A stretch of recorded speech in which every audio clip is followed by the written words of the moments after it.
Katie Wilkin, and I'm the Development Services Director. I want to thank everyone who came in person. We really appreciate getting the opportunity to say hello, but also thank you to everyone who's joining us online as well. And for those joining us online, just a reminder, we do have some refreshments here. If you're ever able to attend in person, we would love to see you and get the opportunity to say hi and put a face to the name. We have a big agenda today. And I wanted to start by making sure everyone knows our assigned Deputy City Manager, Keeney Knudsen. So we asked Keeney to stop by and kick off our meeting for us today. So Keeney, please join us. Thank you, Katie, and good morning, everybody, to everybody here and online. And as Katie noted, we do have some in-person refreshments, but I guess if you're joining virtually, your refreshments might be a little bit better or stronger than what we have here. But still, that shouldn't be a reason why you don't come and hang out with us in Goodyear. So we do thank you for taking the time out of your schedules to be here. We have a pretty full-packed agenda today, and we have a lot of folks from the departments to be able to provide an update on what's going on here in the city of Goodyear, and keep you all in tune into the status of that.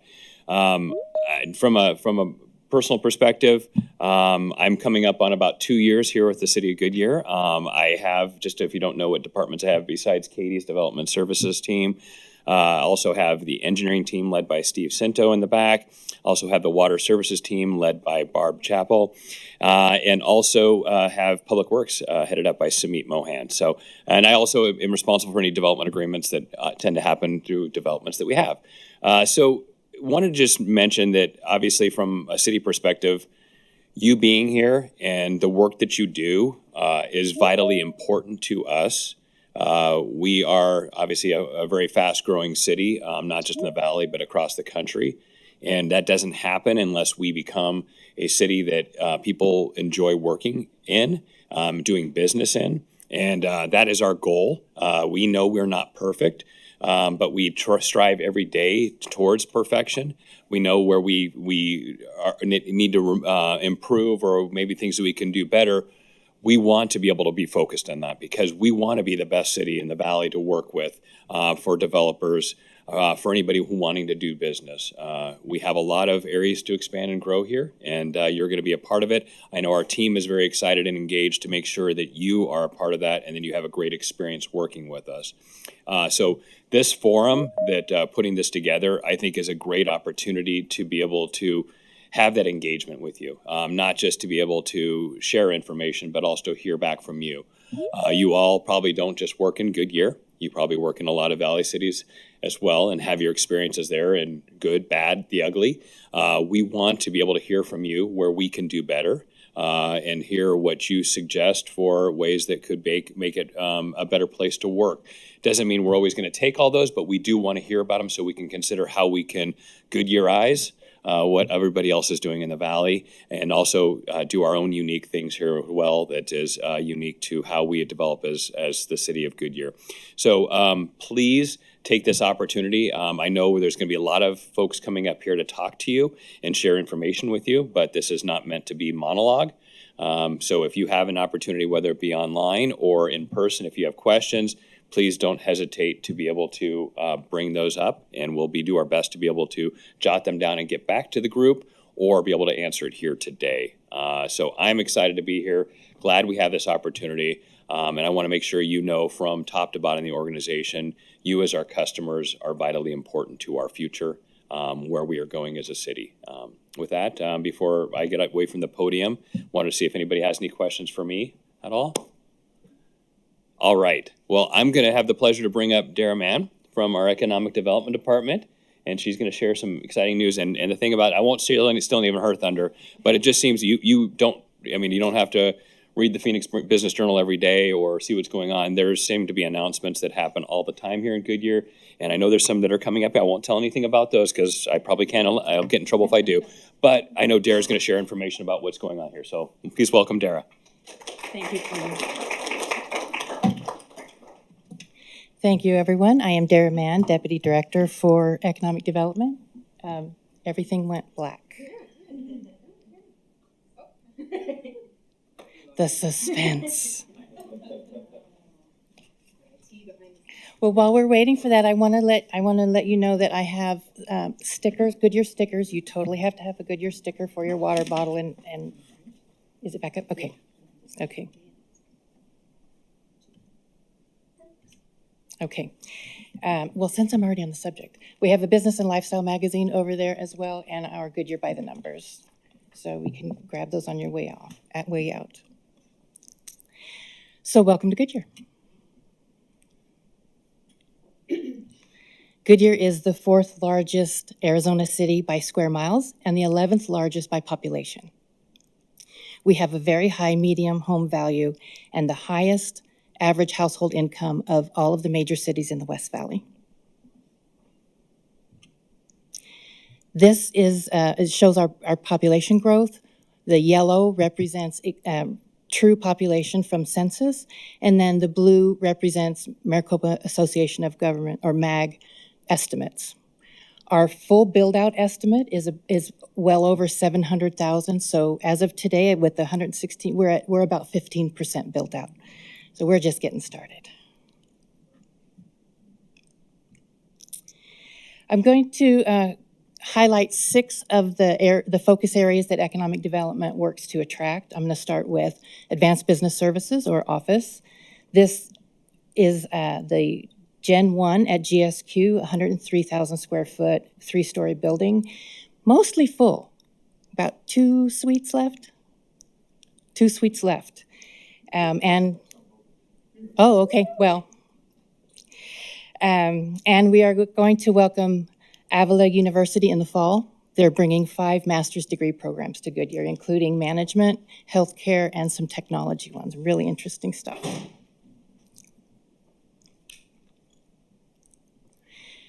We work on attracting medical providers for our growing population. So both City of Hope and Abrazo have had major expansions in the past year, including Abrazo's freestanding 24-bed inpatient rehab hospital with a completion date of December, with seeing patients in January. The groundbreaking on the screen is the Banner Health, nearing completion here at GSQ, 62,000 square foot, 3-story facility with their ribbon cutting in October. They already have a TCO. Hey, that's exciting. At technology, there are 5 major data center campuses in the city of Goodyear, and each one of the buildings on the campuses, in round numbers, represents about a $2 billion investment in the city of Goodyear. They've connected with APS already, and they have secured power for the existing sites. When I first started with the city in 2015, we were focused on industrial attraction. We were geared for growth. And at that time, in 2014, there were only 2 businesses at PV 303, Sub-Zero and Dick's Sporting Goods. Today, there are 24 businesses that represent 7,400 jobs. We have about 2 million square feet of spec space up in the PV area and an additional 3 million square feet of spec space south along Maricopa 85. There's also about 400 acres of build-to-suit along 85. Innovation Hub. The Economic Development Department manages and operates the Innovation Hub, which offers free services for entrepreneurs and small business owners. It's been operating for 10.5 years. It's now located in the Georgia T. Lord Library. If you've not seen the space on the 2nd floor, please go visit that. The entire program was the brainchild of ASU back in 2014, and just this year we've reconnected with ASU. They were going to be coming in and bringing some additional programming and access to additional resources. We also have a partnership collaboration started this year with Agua Fria High School Academies. The picture that you see there on the top was held in this very room in May, and it was the Innovation Hub connecting with the high school students and utilizing local entrepreneurs to kind of do one-on-one mentoring for them. That was the inaugural one. We'll be doing that again. Speaking of high schools, Agua Fria Union High School District has opened their 6th campus here in Goodyear. It opened a couple weeks ago, I think, with just the freshman class. That will be the class of 2029, if that's just crazy. And each year they will add another freshman class with a full capacity of about 1,800 students. The location of this high school is on the northwest corner of Cotton Lane and Van Buren, close to where the old trotter track, for those of you that have been here a long time, remember the trotter track. Hence the Mavericks, that's a nod to the old trotter track with their mascot.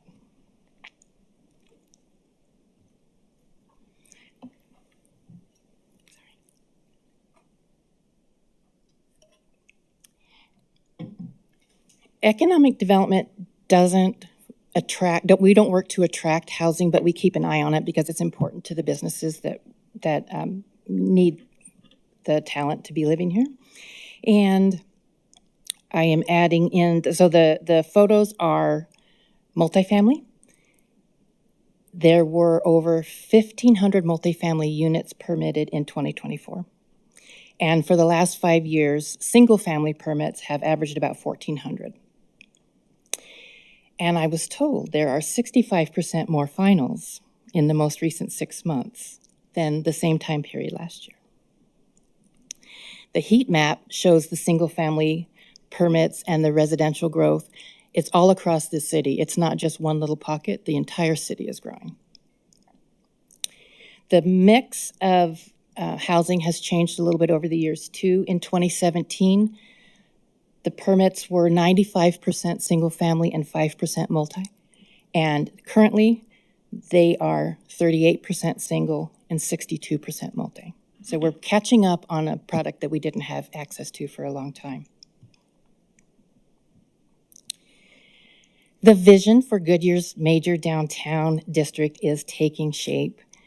And this is the mixed-use area west of 150th. Globe and Red Development are doing a great job, and we have a BDM that is focused on retail as well, both west and east of 150th. Please watch for some very exciting announcements very soon. I can't say, but it's really exciting. Someone was telling me the other day that F45 just celebrated their 1-year anniversary here at GSQ, and then Spitz is the first restaurant that opened in September, and all of those locations are now open here at GSQ, and they're quickly becoming community favorites. Ballpark Village, there are about 5,000 residential units in this immediate vicinity, either new, existing, or planned. And there are 58 acres of city-owned land surrounding the ballpark, and there's an active RFP to develop a premier mixed-use destination featuring retail, dining, and entertainment. And you can get more information online about the RFP. I would like to draw your attention to this quadrant right there. That's the next slide, which is Ballpark Village North. So north is to the side on this one. But this is another exciting opportunity for retail mixed use. There is a very large family-oriented entertainment facility coming in at this area, and more announcements later. Announcements. Speaking of announcements, these were 2 of the most exciting and highly anticipated announcements for the city of Goodyear. Arizona's first Buc-ee's coming to Goodyear, expected opening in June of 2026, and Goodyear's long-awaited Trader Joe's, expected to open in the fall. Thank you. This is the development map that we have on our website. You can see that each one of the tabs shows a different part of our economic development growth. It does not have residential on there or any infrastructure projects. And the QR code will take you to our website if you would like to go, and you can look at the map. You can download electronic copies of our marketing materials, and you can reach out to any member of our business development staff if you have questions. Thank you. Thank you. Okay. All right. Are there any questions for the economic development team at this time? No? Okay, thank you. And I just wanted to mention too that our last development advisory forum, this presentation was specifically requested on what's going on in economic development. So if you have other ideas for future topics, that's another piece of feedback we'd love to have on what you want to hear. Which another item that we've heard, people want an update. There's a lot going on with water and it impacts development greatly. So we really appreciate Ray Diaz is here from our Water Services Department, as well as Silvana Burgos. So Ray, would you please share water updates with us? Good morning. Ray Diaz, I'm the Water Resources Manager. Here are the 4 items I'll be talking about. I'll try to give a very high level understanding of each one of these. They only gave me about an hour and a half, so I'll try to hurry through this. So, water policy. Just recently, Council adopted a water policy for the city of Goodyear. The city has a finite water resource, and so we've already committed some of that water to current uses. However, there's a portion still left that's left for future development. So this policy is really intended to focus on that portion. It's the water that's intended for future growth. And so the policy pretty much outlines how the water is going to be allocated. Really, it's tied to our integrated water master plan. The integrated water master plan was also adopted this past year as well. And it really outlines how the city is looking to grow and what areas it's going to grow. And and within that, it's allocated by parcel, how much water is allocated for each one of those parcels. And so the policy really just outlines how we're going to do that. We are currently working on, with our legal team, to develop a set of ordinances on how to implement the current policy. Ag to urban, I could just skip this one. No, I'm just kidding. Ag to urban. This was really a response, I would say, by the state from the ADWR, Arizona Department of Water Resources, moratorium on development, anything that was specific to or reliant on groundwater. And so the legislation allows growth on land that was once used for agriculture. The allotment of water could be converted and used for urban development. There's a credit that's created, and that credit could then be used for development. We don't know exactly how that water is going to be added to our designation. So the city itself has a designation of assured water supply, and in order for that quantity of water, that new water to come in, we're not quite sure how that mechanism is going to work with the department. So there is a stakeholder meeting, I believe it's September 18th at 1 o'clock, that ADWR is presenting, and we're hoping to get more answers then. And we can provide that, or if you could listen in, I'm sure there'll be a lot of questions answered there as well. Is this something we can attend? Is that what you're saying? Yes, it'll be online, correct. Yeah, you can get on the ADWR website and find it there, yes. Redesignation. I'll just blast through this one since there really isn't an update on our redesignation. We did submit an application in 2023, and the department is still waiting to approve it. I'm not quite sure. I guess there's lots of reasons why they're waiting. I'm sure they're trying to assess what the condition is on the Colorado and whether they're going to, if that's going to impact designations or not. And so we're still waiting. We did get a letter from the Department of Water Resources stating that our current designation will still be in place and development can still be allowed so long as our designation is is still in place. And so we can continue moving ahead and approving development with that.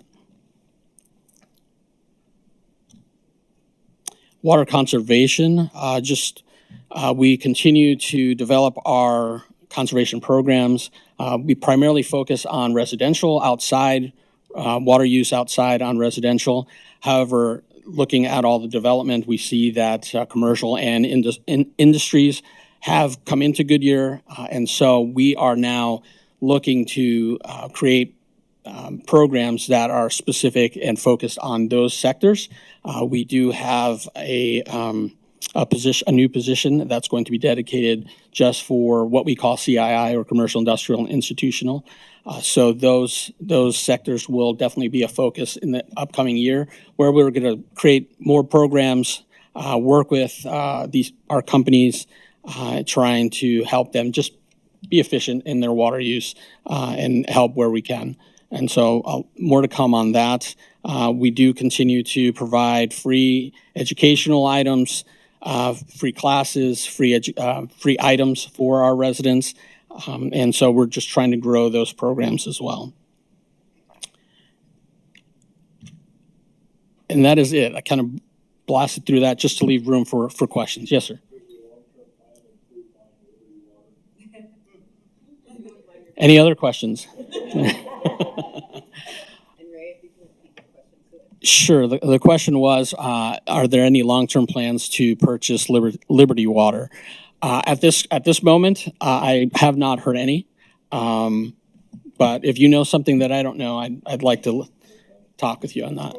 Yeah, very good. We could all dream. Yes. Yes.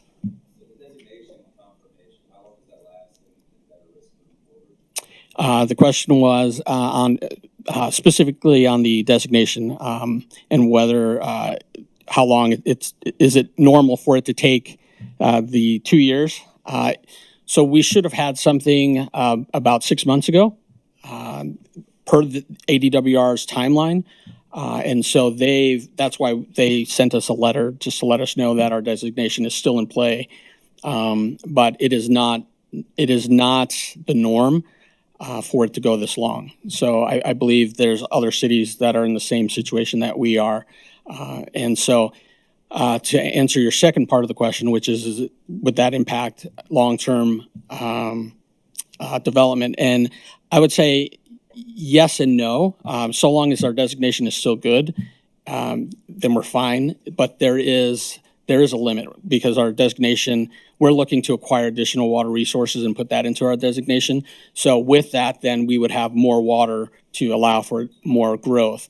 So if it does get prolonged, then we would be facing a challenge, because we'd be coming up to that total designation volume. So yes. Any other questions? Yes. Great. Is it possible to share, we've included you in our development review process based on your approved zoning, and if changes come based on operations. What you're looking for with that? Changes in operations. So when zoning changes? Well, like the water usage and wastewater usage is approved based on the zoning.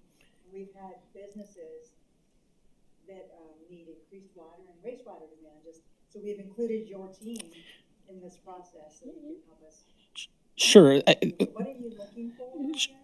So when there is a change in zoning or there's a change in what we've planned on that area to have as far as water demands or wastewater demands, then that does put the utility in a situation, because the infrastructure may not be there to provide the demands that are needed, for water, or to take the wastewater away. And so what we're looking for, we want to know, what it is, what's going in there, and then we want to look at the current infrastructure that's there to see if it's capable of taking that. The Integrated Water Master Plan tries to smooth that out. And so any changes that come across do provide a challenge for the utility, sure. Yeah.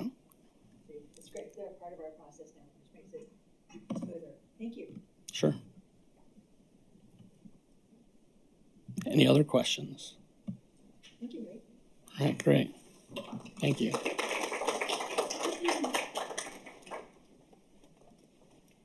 Thank you, Ray. And to add to that a little bit on the redesignation, I'll say in the meetings I've been in, it's mostly impacting the annexation request. So if you do have a project that you're proposing that's requesting annexation, I would suggest you come in for a due diligence meeting as early as possible, because those seem to be the projects that are most impacted by being in this limbo on the redesignation with our water supply. So, but most of the development projects in the city's water area, if you're already in the city's water service area, especially if you're developing not a large water user, we haven't run into issues with that at all.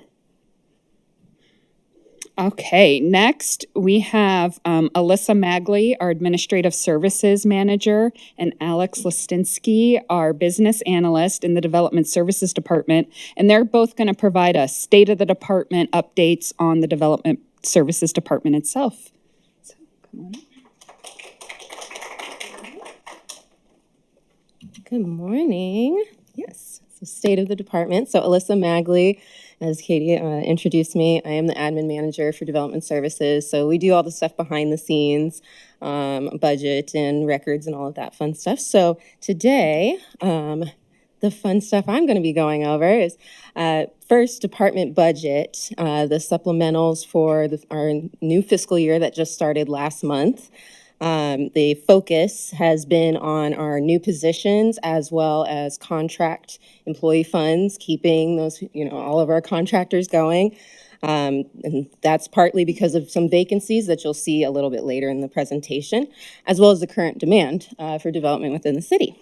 So, and we also have continued financial support for our larger projects, zoning ordinance update, and the engineering design standards and policies manual, which you will also get an update later on in the meeting.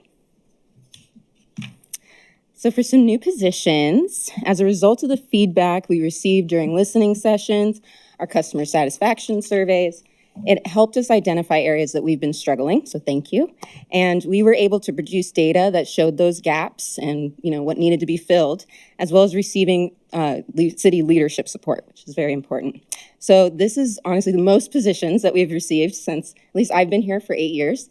And so we have 2 new permit techs, a permit tech 2 and 3. Actually have their smiling faces up there because we've actually hired them so far. So we have Sarah Dickerson got promoted to a permit tech 2. Permit tech 3 is Molly Stevens. And then our project coordinator, another project coordinator, she's here today. Ashley Troyer is joining us. So, and then we have 3 other positions that are new and upcoming. And that is our traffic control coordinator, dry utility coordinator, and electrical specialist inspector. We have not filled those yet. So for some new faces, we have, in addition to the new positions, we have some promotions and new hires that you will be interacting with. So that includes Jeff Rollo, our new deputy building official, Aaron Schroff, our building inspection superintendent, Mitch Mills, our new construction inspection supervisor, Brian Pasco, building inspection supervisor, just started, I think, on Friday. And then Ashley Troyer, our project coordinator. And one more, the inspector too. Yes. Sorry. No, that's okay. This is more for who you'll be interacting with directly. And then, absolutely. And then finally, we still have several vacancies that we are trying to fill. And one of them we'll be marking off there because, like you said, in between when we made this presentation and now, we have hired a building inspector too. We are also still looking for another building inspection supervisor, a senior civil engineer, construction inspector too. And the 3 new positions that I mentioned earlier, we will also be posting those soon and trying to get someone to hire for those. So traffic control, dry utility coordinator, and electrical specialist inspector. So if you know anybody and they're interested in having an awesome career with the city of Goodyear, please let them know. And now I will introduce Alex Listinsky, our business analyst, and she's going to go into the stuff that you probably really want to know. Thank you. Good morning, everyone. Melissa was talking about the listening sessions, and I think you've heard that come up a couple of times. I know one of the biggest items we get for feedback is turnaround times. So I've been watching this data. We've been doing different improvements to make sure we're focusing on quality and getting you guys what you need at the speed you need it. So I just wanted to give, these were the probably most requested improvement areas we made. So some analysis on the final plats, October to December of 2024. Obviously, we had a code update to make those administrative in about November, I believe. So those average first review days were about 73 days, as you all noted to us, unacceptable.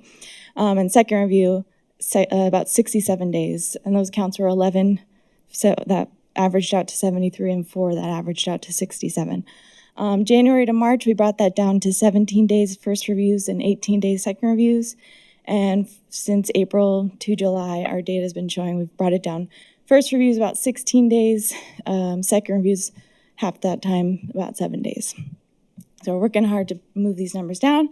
In the entitlement area, we were about 37 days first review, October to December. Earlier this year, that number increased a little bit, about 50 days. One of the things we talked about was cycle times, trying to give you more quality comments at the beginning, so we're not going back and forth in the end. So you probably saw that number bump up just so we can make sure we're taking the time to review those comments, but we do see that number coming back down. I didn't include second reviews on these because typically and hopefully we're moving to public hearings, and that might be extending my actual data coming from the system. Site plans, 14 and a half days first review back last year.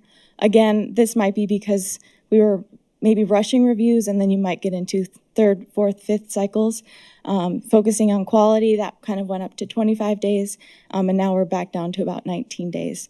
During the pre-apps, the planner should be talking to you about what these typical turnaround times should look like while you're coming in. And then on the permitting side, civil amendments I did here were taking a little bit longer. So 2.9 days down to 1.3 days doesn't sound as cool as we dropped it down 55%. So we are trending down. We've moved those into a category that goes on high alert for the reviewers, so amendments are coming out much quicker. And then single family production homes. This data is my only data that is born and lives in Acela only. So the average review time is actually in calendar days, whereas everything else was in business days. So that number is probably a little bit lower. My data is just skewed a little bit by calendar days. So that is all I have for you there. If there's any questions for me, keep an eye out on this data. And if you see these numbers jump, reach out, because we're doing our best to keep them down. So, go ahead, Greg. Building permits.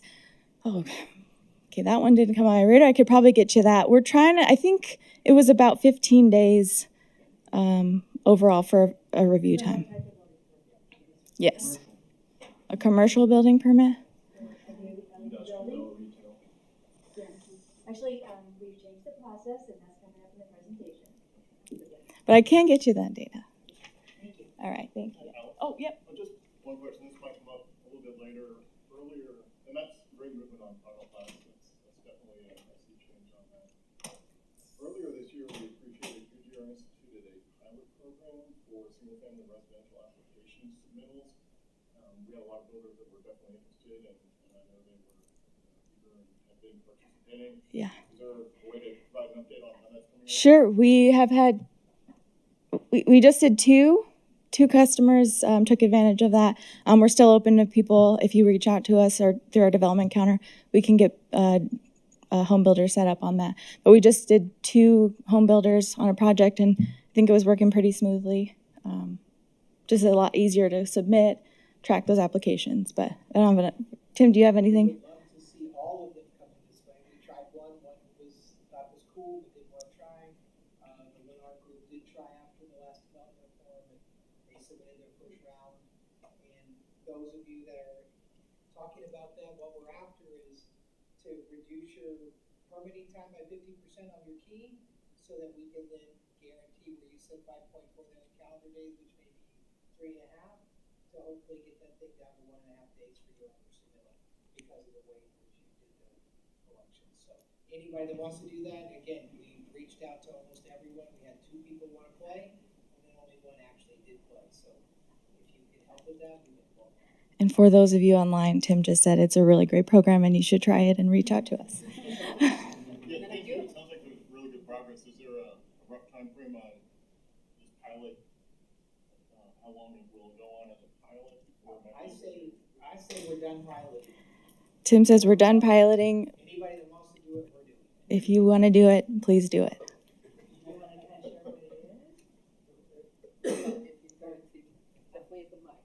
There's a question. Is there a question online? Yes. So just be aware, they're unable to hear the audience online, so I have more to say, Tim, I'm not going to get up there. But the question was, what is the ETA for final as-built reviews? Oh, that is a great question. I don't have the answer on that right now, but we can definitely do an update. And Tom Casala put in there a little, goal is 10 days from submittal. Goal is 10 days from submittal. Okay, thank you, Alyssa. Thank you. And to follow up, again, the review times came out of the listening sessions that this is one of the critical, I mean, we know it's a critical piece, but it was really expressed to us how critical this is. So we just wanted to get started somewhere on pulling the data. So some of the data points we pulled, frankly, were the data points we were able to pull out of our system easily. So again, it would be helpful if you can shoot any one of us information on, what are those critical plan reviews that you really want us to be focusing on, the review times. Hear you already on the, commercial, industrial, building plan review. There was also a state law passed that plans relating to single-family construction now have like a 15-day clock. So that is also going to be one of our critical items on preliminary plats, standard plans, residential design review.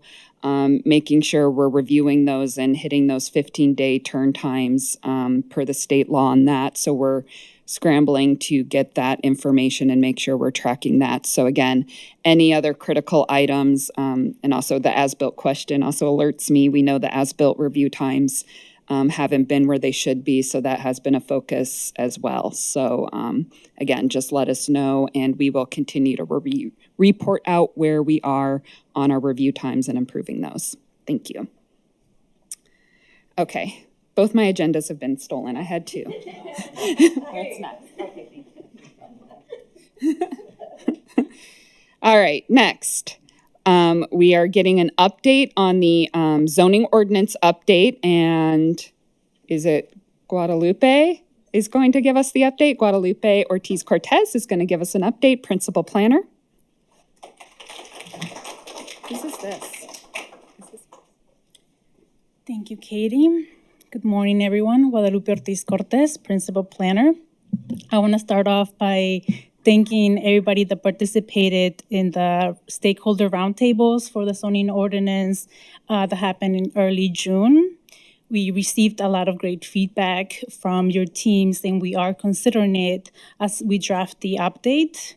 The zoning ordinance is being drafted in sections, and those section drafts are not available yet, but once they are available, we will be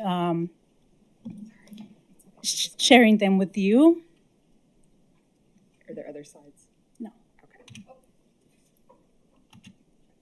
Thank you.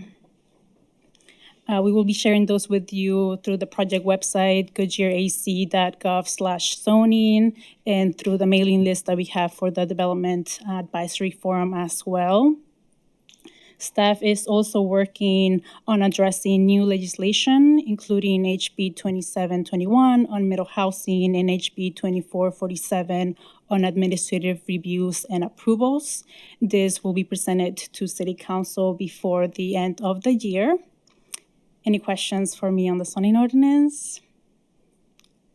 No, okay. That's okay. The next up, we have Kyle Abbott, who will be speaking to you about public noticing. Thank you.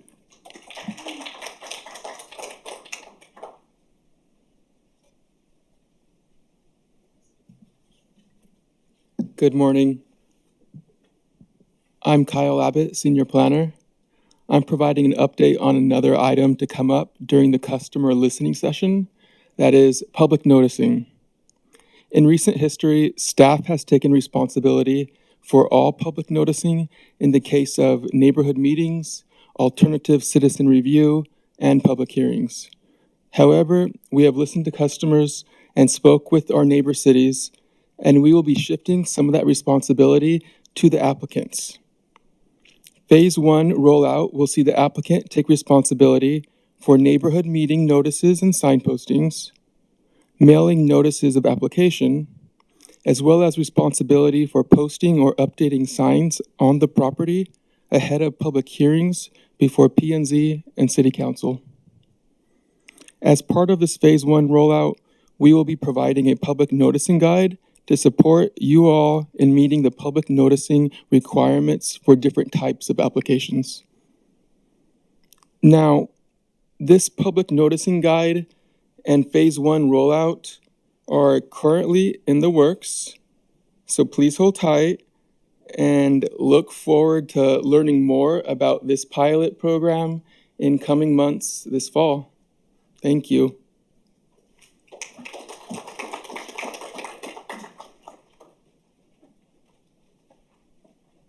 Thank you, Kyle. And just a note, that is another item that came out of our listening session. So that was a request from our customers to take over the noticing.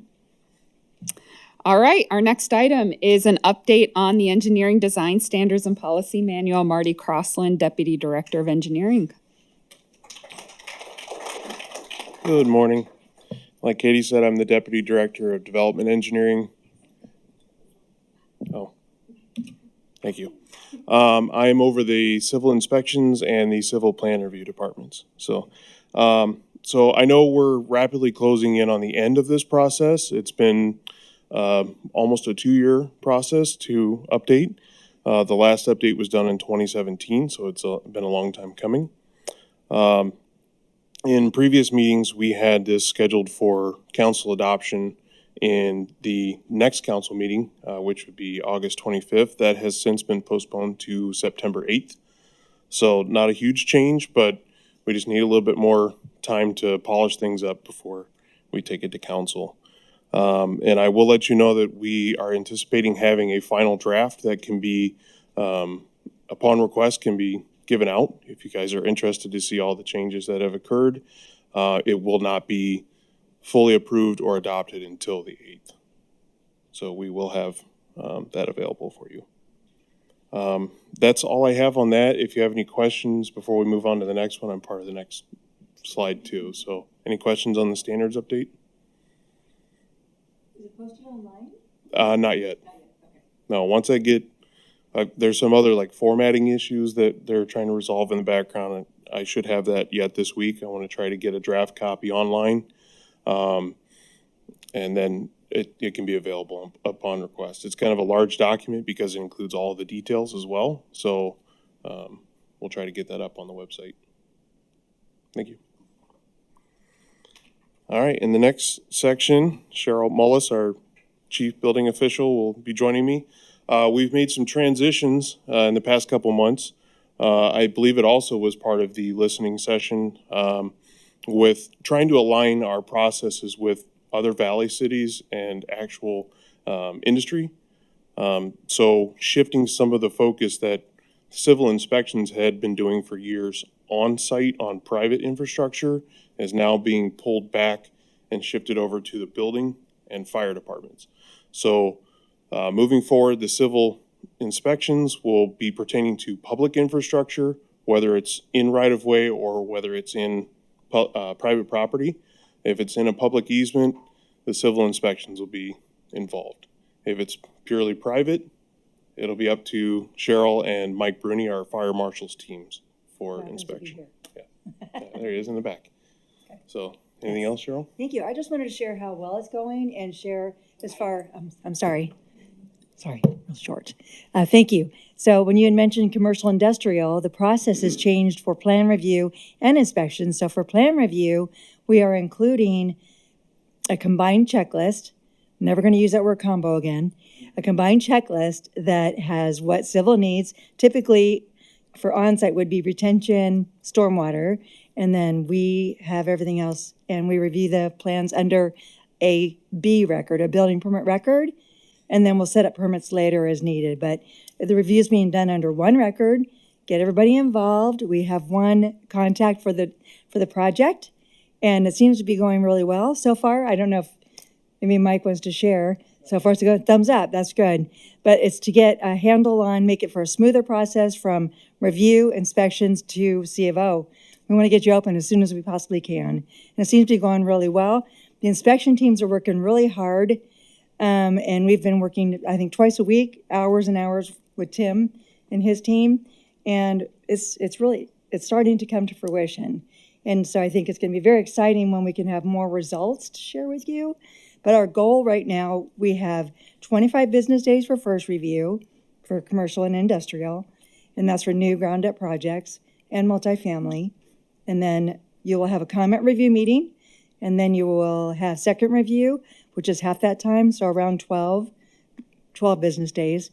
And our goal is to approve it on second review, knowing that there may be stipulations that we will include in the approval, which happens during the site plan process.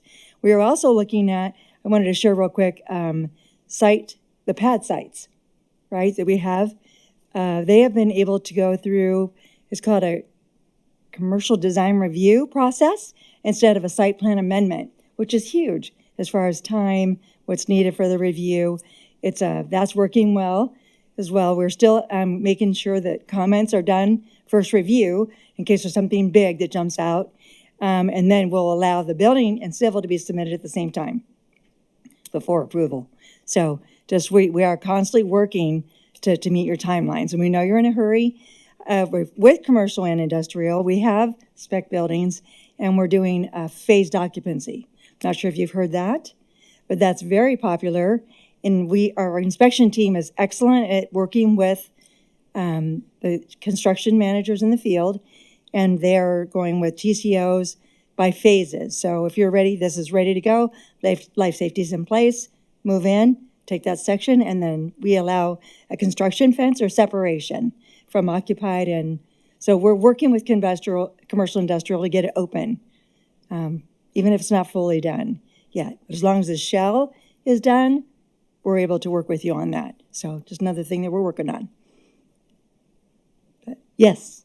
Just to validate you on that, the tail end of the Sub-Zero project, two of these guys got the statement on a $130 million project up and running 90 to 120 days faster than they should have been technically. Wow. Just by being engaged and thoughtful in the process. So thank you guys for that. Yes, thank you for sharing that. Yeah. And actually, Sub-Zero was an expansion for an existing tenant, which is exciting for us. They had other options and they stayed. And we're really happy about that. But thank you for sharing that. Did you hear that, my inspection team? Great work. Keep it up. Yeah. What he had said is Sub-Zero, you beat the timelines by 90 to 120 days to get this tenant up and running for Sub-Zero's new building. So excellent work. I know we're working hard on this every day, so I appreciate the great feedback. Yes, ma'am. What is the average SLA to place a power supply? Oh, the power supply permits for Cox as an example. That's something like that, typically 5 to 10 business days for the permit to get issued. Okay. Yeah, that's a simple building permit. Piece, right? It is. You previously mentioned the civil and building permit now are going to be able to be submitted at the same time. Yes. Current practice has been telecommunications, we submit for the right-of-way permit, we get that approval, then we go to the second step, which is submit for the building permit. So now you're saying that the same time we're submitting for the encroachment right-of-way permit, we're going to be able to submit for the building permit? Well, I better defer to Marty on that because that sounds like it's in the right of way. Yes. Okay, Well, kind of. the encroachment piece is we're trenching the board to be able to get to the point where we're going to be placing the power supply, which typically sometimes we try to put it on right away, right? But the building permit is to be able to turn on power on Right. the power supply. Right. So that's why there's a two-step. There is. Right. Usually is that dry utilities typically? Yeah, so the dry utility functions won't really be changing as part of this because a majority of the work is within a right-of-way or a public utility easement. That process is not changing. Okay. So it's more when it's development related, the lines running into the property, that's gonna be shifting to Cheryl's group. And we do deal with that when there's like new developments and they're at times facing power supplies on private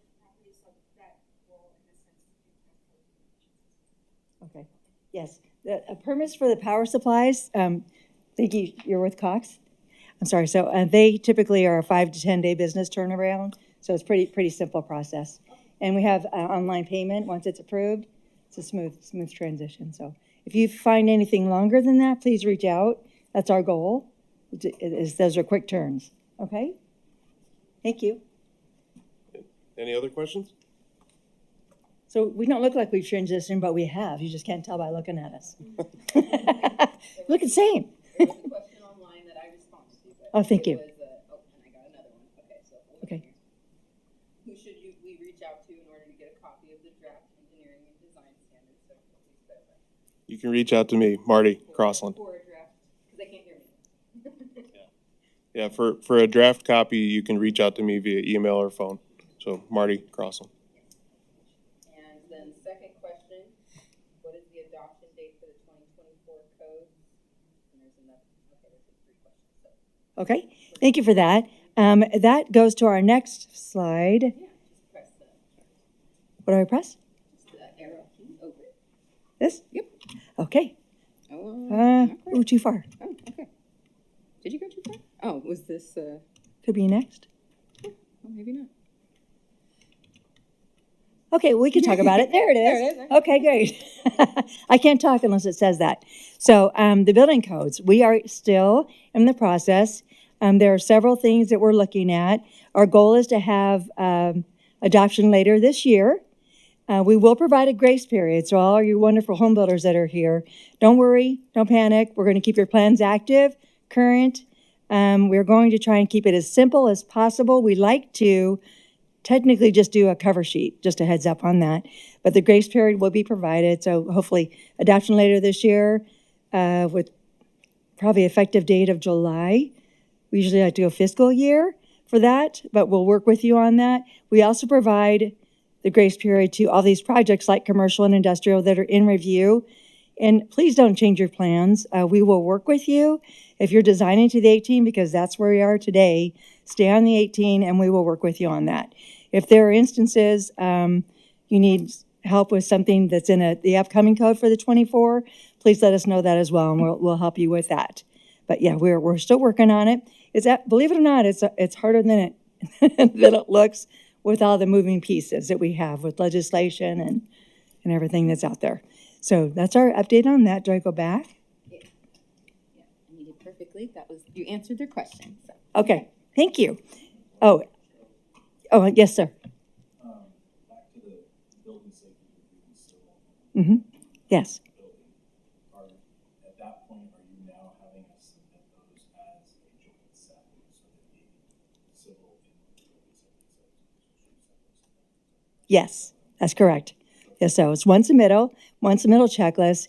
There have been instances, what we want for you is a simple customer-centric. So if you come to us and say, and it happens, we're not ready with the building plans, you can still start with your civil, and then we'll just catch up in the end. But we're trying to do the new process to keep it smooth and combined.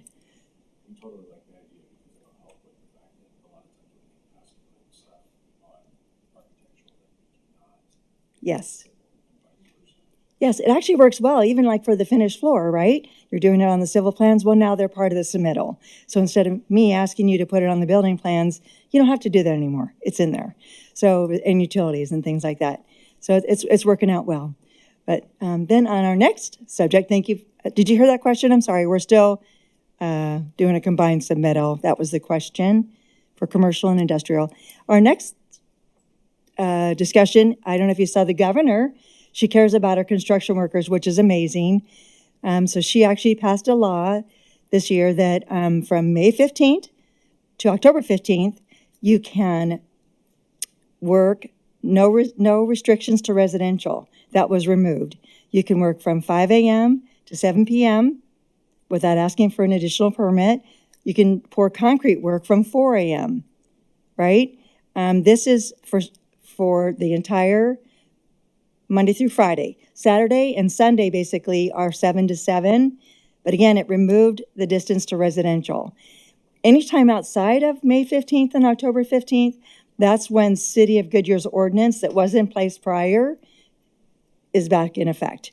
So there's a possibility that the 500-foot residential separation may be, because it is in our ordinance. We're working with legal to get a determination on that.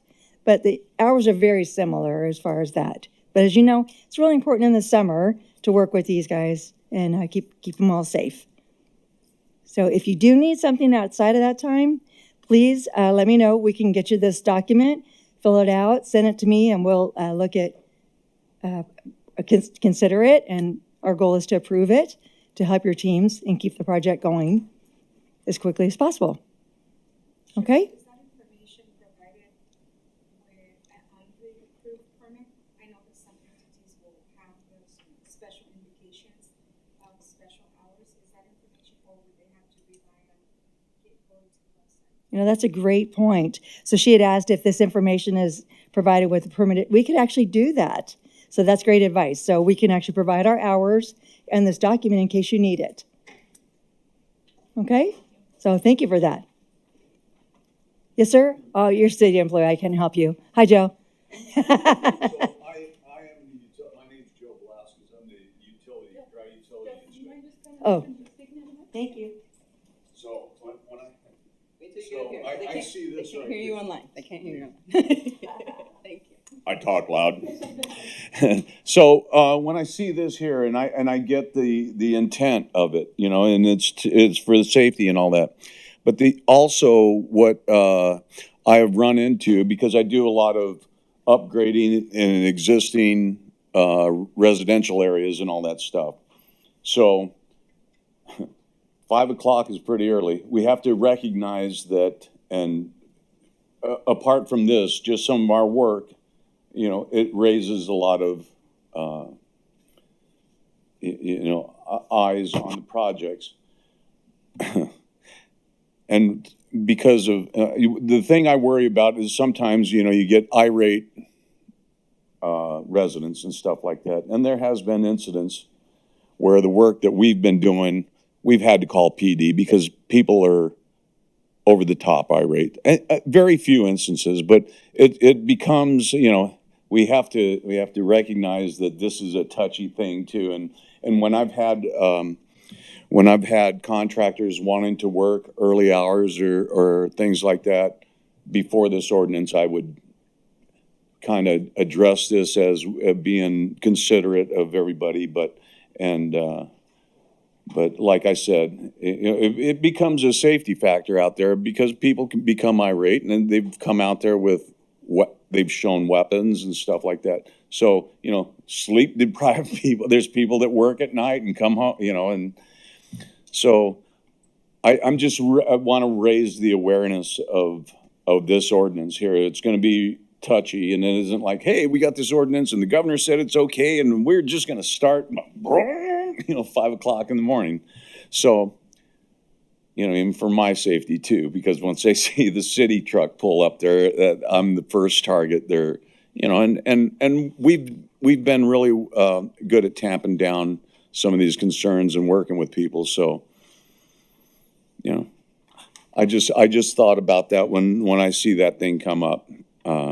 So I'm not excited about this, but really, to get things done when it's 117 out there, by 11 o'clock, these guys working out there, and I worked in the trades like this, it does wear you out, and we have to be concerned about that type of thing. So I just was going to want to point out the caveat of this thing here. You know, Thank you, we all Joe. want to be safe and alive at the end of the day.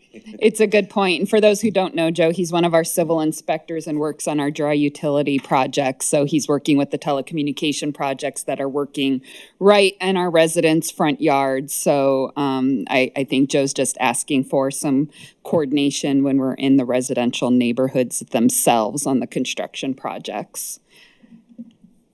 Okay. Yeah. All right, is this okay. So I just wanted to touch, I don't have a lot of detailed information, but there were a lot of bills that impact development that came through legislature this year. We already touched on a few of them. Our zoning ordinance update is identifying several of the housing bills. The missing middle is going to run a little bit ahead of the overall zoning update, so we are working on that. We're also working on some of the others, the commercial adaptive reuse and relooking at our ADUs and those kind of things. So a lot of those are going to be wrapped up in the zoning ordinance update itself. We just talked about the construction hours, which came out of a state bill. And just a note, you know, our city code has not been updated with that information, but of course, state law overrides city code. So we are in line with the state law, and we will get the city code updated. So it is a great idea to provide that information with the permit because the city code still hasn't quite been updated with those new construction hours. I also already mentioned the other big one impacting the department is the review timeframes on the residential projects. So at our next development advisory forum, we are going to start reporting out on all those different plan review and permit types that are impacted by that single family turn time. So if you have any additional questions on that, let us know, but we are getting to work on that information for you and coming into compliance with that state law. And the other big one, we are already in compliance. Before it was a permissive, and now there is a requirement that all preliminary plats, final plats, site plans need to be administrative. So we're really happy we were ahead of the curve and already took care of that. So we are already in compliance, so we don't need to do any updates to come into compliance with that bill. So any other questions on any of the legislative updates or state bills that went through? Okay. Well, that is everything we had. And again, as Keeney started our kickoff, that was a lot of talking at you, but we hope it was beneficial. So just in general, are there any other questions, things you want my team to be focusing on, requests for updates for our next development advisory, anything and everything? Please let us know. Anything? Oh, yes. I just briefly read an article on some of the things going on around the airport. I know that Lincoln property and likely Butler is on this, but just curious what those updates are. What's happening in that area? So the question is, what is going on around the air park? So great question. So I don't know if you guys know all that, or if we have any specific updates from economic development. Otherwise, that could be a great update for our next meeting on some of the specific development in that part of the city. Yeah. Anything else? Okay. Well, again, just because this meeting is ending isn't the end of the conversation. So feel free to reach out to me or anyone on my team. Again, if there is anything you want us to touch on at the next meeting or just be focused on as a development team. As Keeney started off, we're here to help you develop the community. So whatever we can do to make that easier, we would love to know. So thank you and have a great rest of your day today.